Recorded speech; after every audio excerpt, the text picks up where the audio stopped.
शिवनगरी निवासी भगवान जी के पावन पवित्र चरणों में उपस्थित प्रभु देवियों, आज का शुभ दिन संक्रांति का। आज हम सब प्रभु के चरणों से उनका आशीर्वाद पाने आए हैं। उनकी कृपा सदा हम पर बनी रहे, यही भाव सबके हृदय में संजोया हुआ है। इस भाव को प्रभु पूरा करें, यही हमारी उनके चरणों में विनती है। उनके दर पर किसी भी चीज की कमी नहीं, कहते उनके घर में देर है अंधेर नहीं। जो भी मांगेंगे, जिस भाव से हम मांगेंगे, मिलेगा जरूर। चाहे आपके लिए वो सही है या नहीं है, लेकिन मिलेगा जरूर, क्योंकि आपने उनके चरणों में आकर के मांग रखी है। और जो उनके चरणों में मांग लेता है आकर के, अपने दामन को फैला लेता है, तो वो उस दामन को भरते जरूर है, खाली नहीं लौटाते। ये उनका दया से भरा हुआ भंडार सदा ही खुला रहता है। इसीलिए मेरे गुरुदेव हम सब जीवों को यही समझाते हुए फरमाते हैं कि सदा उनसे उनको मांगो, क्योंकि अगर उनको मांग लिया तो बाकी तो सब वस्तुएं उनके चरणों में हैं, वो अपने आप ही आ जाएगी। कई बार हमने ये कथा दोहराई है, आज फिर दोहराते हैं। एक बार एक राजा ने ऐलान कर दिया कि जिसको जो कुछ भी चाहिए सुबह प्रातः काल आकर के उन वस्तुओं को हाथ लगाएगा, वो उसकी हो जाएगी। राजा के दरबार में जो जिस वस्तु को आकर के सुबह सबसे पहले हाथ लगाएगा, वो वस्तु उसकी हो जाएगी। तो कहते हैं सभी को होड़ लगी कि हम जल्दी उठे, कई तो रात को सोए नहीं कि राजा के दरबार में बहुत सारा सामान मिलने वाला है, धन मिलने वाला है। कईयों ने किसी वस्तु को चुना, कईयों ने किस वस्तु को चुना। पूरी भीड़ लगी थी। एक छोटी सी बच्ची उस भीड़ को चीरती हुई राजा की तरफ बढ़ रही है, और राजा सिंहासन पर बैठा उसे देख रहा है कि कितनी छोटी बच्ची है। बाकी सब अपने अपने मन चाहे वस्तुओं को हाथ लगाते जा रहे हैं और वो उनकी होती जा रही है, लेकिन ये बच्ची है कि किसी चीज को छूती नहीं, सीधा मेरी तरफ ही आती जा रही है। आगे भीड़ को चीरती हुई वो बढ़ रही थी। जब राजा के पास आई तो राजा ने बड़े प्यार से उस बच्ची को कहा, बेटा बहुत सारी चीजें अभी रह गई हैं, तो किसी पर भी हाथ लगा दे, वो तेरी हो जाएगी। तो राजा को जब ऐसा कहते सुना, उस बच्ची ने झट से राजा को हाथ लगा लिया। राजा ने कहा, ये क्या कर रही हो बेटी? तो उस बच्ची ने कहा, राजन ये सारी वस्तुएं आपकी हैं, आप ही अपने आदेश से सबको बांट रहे हैं, लेकिन जब आप मेरे हो जाएंगे तो ये सारी चीजें मेरी हो जाएंगी ना। आपके खजाने में तो कोई कमी ही नहीं है। मुझे जो चाहिए मैं आपसे ले लूंगी, क्योंकि आप देने वाले मेरे पास होंगे। उस छोटी सी बच्ची की उस बात को सुनकर के राजा हैरान रह गया कि इतने बड़े लोग, कोई 40 साल का है, कोई 30 वर्ष का है, कोई तो 80-90 तक भी पहुंच चुके, लेकिन मन की तृष्णा अभी तक समाप्त नहीं हुई। उन्हें कुछ न कुछ चाहिए ही है जीवन में। जैसे कि छोटे बच्चे थे तो लालन पालन में समय बीत गया माता पिता का, अब उनकी इच्छा है कि बच्चे बड़े हो गए हैं, वो हमारा मान करें, सम्मान करें और हमारी देखभाल करें। लेकिन आजकल के दौर में जब बच्चों के अंदर संस्कार का बीज बोने की जरूरत थी, तब तो हमने बच्चों की तरफ ध्यान नहीं दिया, मनमानी उनकी करने दी, और आज चाहते हैं कि वो हमारी माने, तो ऐसा हो नहीं सकता। क्योंकि बच्चों को संस्कार माता पिता से ही मिलते हैं, और अगर माता पिता ही वो बीज उनके हृदय में डालना भूल जाए तो बच्चे फिर बड़े होकर तो मनमानी करेंगे। इसीलिए हमें क्या चाहिए कि अपने छोटे बच्चों को शुरू दिन से ही प्रभु बंदगी करना, प्रभु भजन में बैठना, बड़ों का आदर सम्मान करना, घर में आए हुए अतिथि की सेवा करना, उनके चरणों को छू करके उनसे आशीर्वाद लेना, ये हमारी परंपरा है, हमें अपने बच्चों को सिखानी चाहिए। लेकिन आजकल के दौर में देखा जाता है जब कोई बड़ा घर पे आता है तो बच्चे पहले ही अपने कमरे में टीवी, फोन इत्यादि इत्यादि में व्यस्त होते हैं। उन्हें पता ही नहीं चलता कि कब कोई रिश्तेदार आकर के चला भी गया। ये कमियां बड़ों की तरफ से हुई और अब बच्चे बड़े हो गए हैं तो वो कमियां उनके साथ ही रहेंगी। हाँ, अगर कोई पूर्ण संत सद्गुरु की शरण मिल जाए और उस बालक के हृदय में प्रभु नाम का बीज सद्गुरुदेव भगवान बो दे तो वो बालक सत्कर्मी बन सकता है। अपने बड़ों की इज्जत मान सम्मान करना, उस बच्चे के हृदय में अपने आप ही ये बात आ जाएगी कि मैंने सबका मान करना है, बड़ों की इज्जत करनी है। यही कमियां हमारे अंदर है, अगर हम इनको दूर कर लेंगे तो जीवन हमारा अपने आप ही संवर जाएगा। क्योंकि हम अपना जीवन भजन बंदगी में नहीं बिताते हैं। आजकल एक सबसे बड़ा मित्र बन गया है जिसे फोन कहते हैं। वो सबका रिश्तेदार भी है, मित्र भी है, सगा भी है, संबंधी भी है, सब कुछ वही है। बस उसी में ही समय व्यतीत होता जा रहा है। बच्चे कहीं, अगर बच्चे घर में छोटे हैं, वो चुप नहीं हो रहे तो हम क्या आगे फोन रख देते हैं कि लोग थोड़ी देर तो चुप होगा ना। पहले भी तो जमाना हुआ करता था, तब फोन नहीं होते थे तो माता पिता 8-8, 10-10 बच्चे संभाल लेते थे। आज 1-2 बच्चे नहीं संभाले जाते। तो इनमें बच्चों की कोई गलती नहीं। हम अपने अंदर झांके कि हमारे अंदर क्या कमी आ रही है। हम एक बच्चे को या 2 बच्चों को क्यों नहीं संभाल पा रहे हैं। उन बच्चों के पेट में आते ही अगर माँ धार्मिक प्रवृत्ति अपने अंदर धारण कर लेगी, हर वक्त प्रभु बंदगी में रहे, सिमरन भजन बंदगी करती रहे, जैसे कि क्यादू राक्षस कुल में रह करके एक भक्त प्रहलाद को जन्म दी। उसने क्या किया था? वो हर वक्त अपने प्रभु का भजन करती थी। हालांकि हिरण्याक्ष को नारायण नाम से बहुत चिढ़ती थी, नारायण को अपना दुश्मन समझते थे, लेकिन हिरण्याक्ष की नजर से बच करके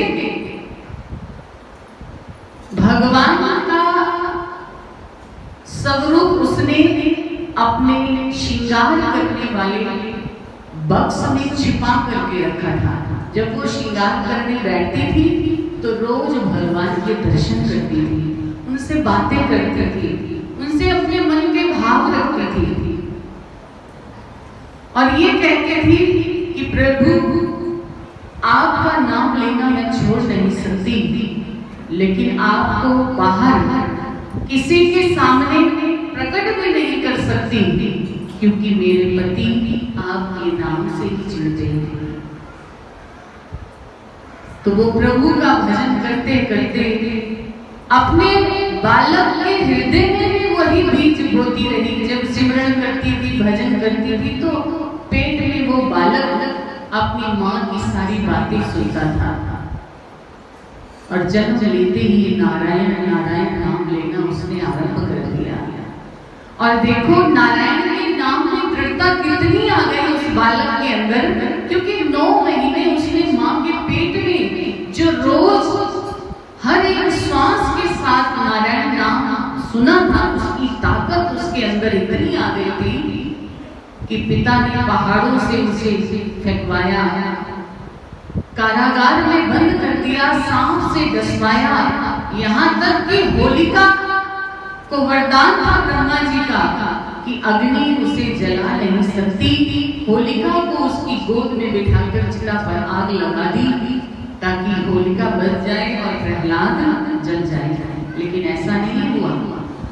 वो जब जब नारायण का नाम जपता रहा, नारायण आकर उसकी रक्षा करते रहे और होलिका का वरदान उसके लिए अभिशाप बन गया और भक्त प्रहलाद को अग्नि से प्रभु ने बचा दिया। ऐसी होती है नाम की ताकत। अगर हम शुरू से ही बच्चों के अंदर ऐसे, पहले जब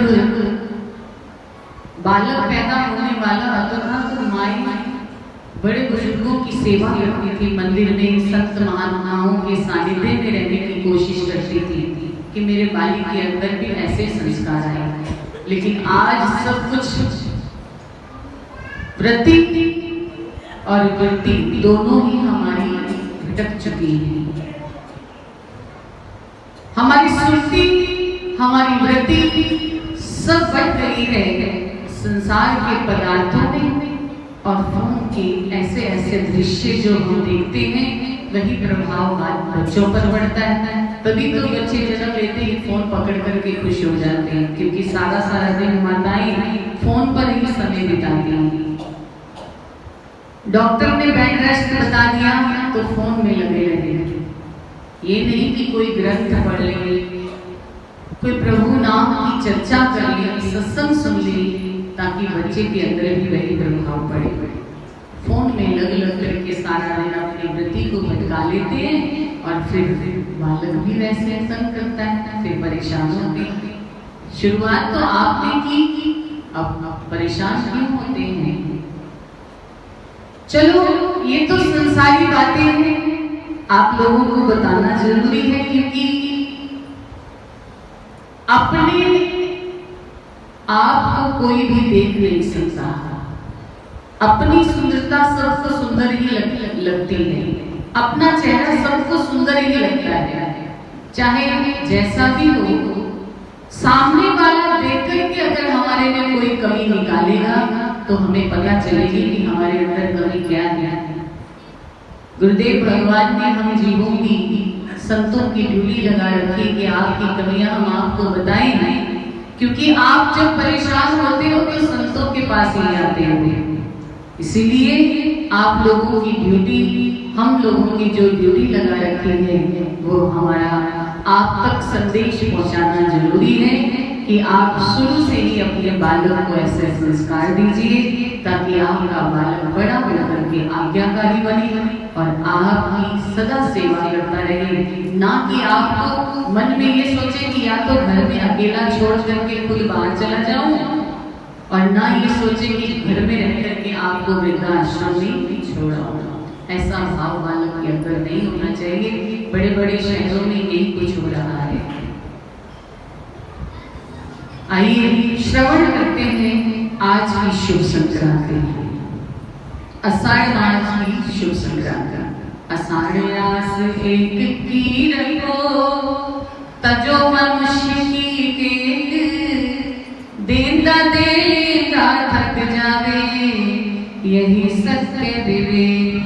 जिन जिन नाम ते आया तिनके पूरन काज, नाम नामी दोनों मिले सतगुरु राखी लाज। राम कृष्ण और ऋषि जन सभी गुरु के दास, जिन जिन जो कछु पाया सतगुरु के विश्वास।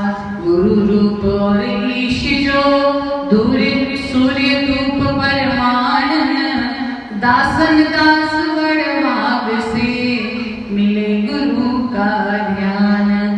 गुरु रूप और ईश जो सूर्य धूप परमान, दासन दास बड़ भाग से मिले गुरु का ध्यान।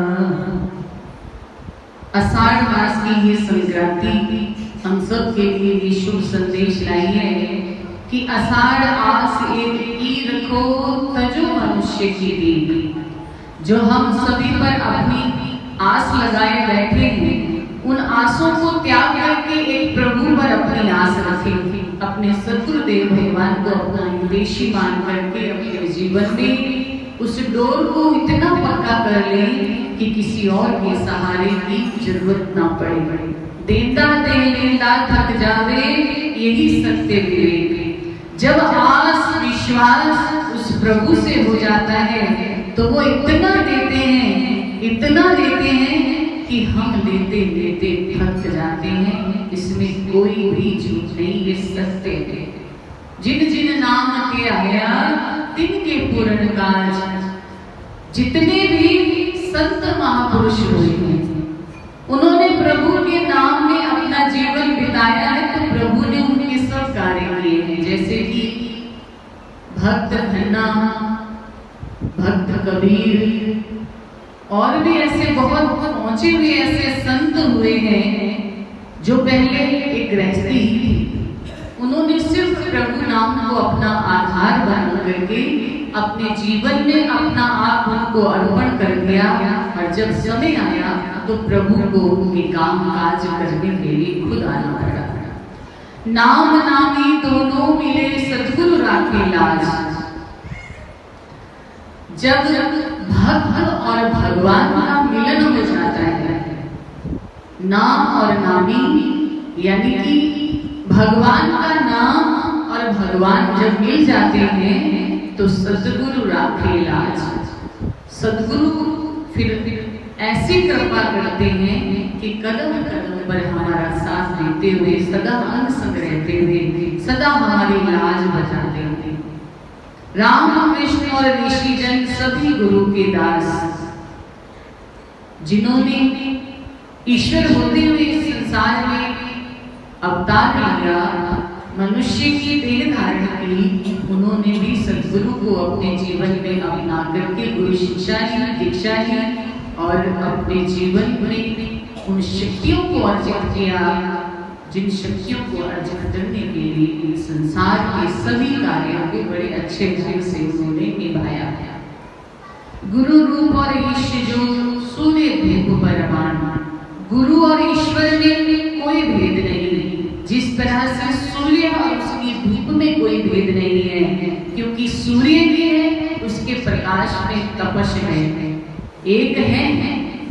हमें लगता है अलग अलग लेकिन वो एक ही है। ऐसे गुरु और ईश्वर एक है। दासन दास बड़ भाग से मिले गुरु का ध्यान। हम बड़े भाग्यशाली जीव हैं जिन्हें ऐसे सद्गुरु हमें मिले हैं कि वो कदम कदम पर हमारी संभाल करते हुए हमें प्रभु नाम से जोड़े रखते हैं और इस संसार सागर से पार ले जाने का जिम्मा भी उन्होंने उठा रखा है। अगर हम हर पल उनकी शरण में रह करके अपने जीवन को बिताएंगे। शरण का मतलब ये नहीं होता, हम आपको ये नहीं कहते कि आप घर बार छोड़ करके कुटिया में बैठ जाएं। शरण का मतलब ये होता है जब हम गुरु को अपना आप अर्पण कर देते हैं, फिर दुनिया के सब कार्य करें इस शरीर के साथ, लेकिन मन उनके चरणों में हमेशा जुड़ा रहे। यही बस हमने करना है, तब उनकी कृपा से सदा ही सद्गुरु रहेंगे। बोलो मेरे श्री गुरु महाराज।